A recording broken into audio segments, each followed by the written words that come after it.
What you hear, it's blowing out nothing.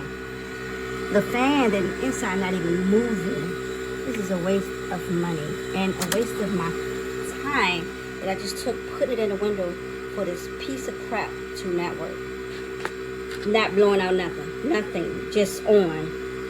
It's a fucking waste of time. So one of the issues is when you're using the app, it doesn't let you do the up and down control thermostat. You have to do it on the control on the air conditioner. Otherwise, the air conditioner is too low